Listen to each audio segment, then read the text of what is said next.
Bonjour à tous, mincir sans manger moins avec le TEF, c'est possible. Le TEF, c'est quoi? En anglais, c'est le Thermic Effect of Food, en français, l'effet thermique des aliments. En gros, c'est la dépense énergétique liée à l'ingestion des aliments. Lorsque vous mangez, vous ingérez des aliments et cette digestion vous fait dépenser de l'énergie. Pour une personne qui ne fait pas vraiment attention à ce qu'elle mange, le TEF est d'à peu près 10% de la dépense énergétique totale.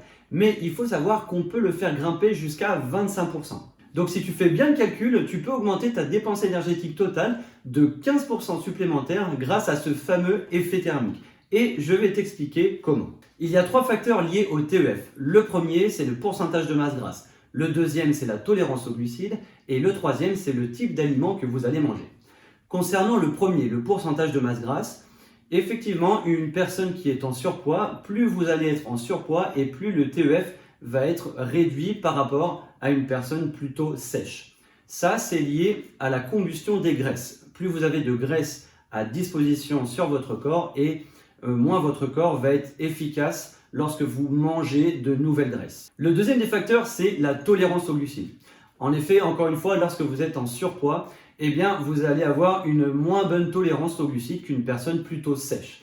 Donc, lorsque vous allez ingurgiter de nouveaux glucides, eh bien, le TEF lié à ces glucides va être beaucoup moins intéressant. Le troisième des facteurs qu'on va voir ensemble, c'est le type de nourriture que nous allons manger.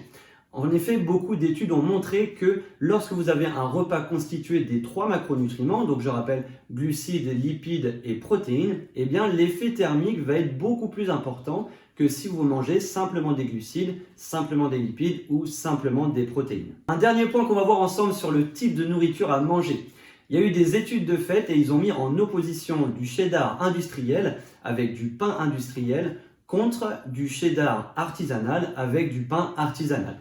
Eh bien, ils se sont aperçus que le TEF lié à cette nourriture était 2 fois plus important sur le côté artisanal que sur le côté industriel. Pour terminer cette vidéo, on va voir ensemble quelques solutions pratiques à mettre en place pour pouvoir bénéficier d'un TEF maximal. Le premier, on l'a vu ensemble, c'est de faire baisser son taux de masse grasse.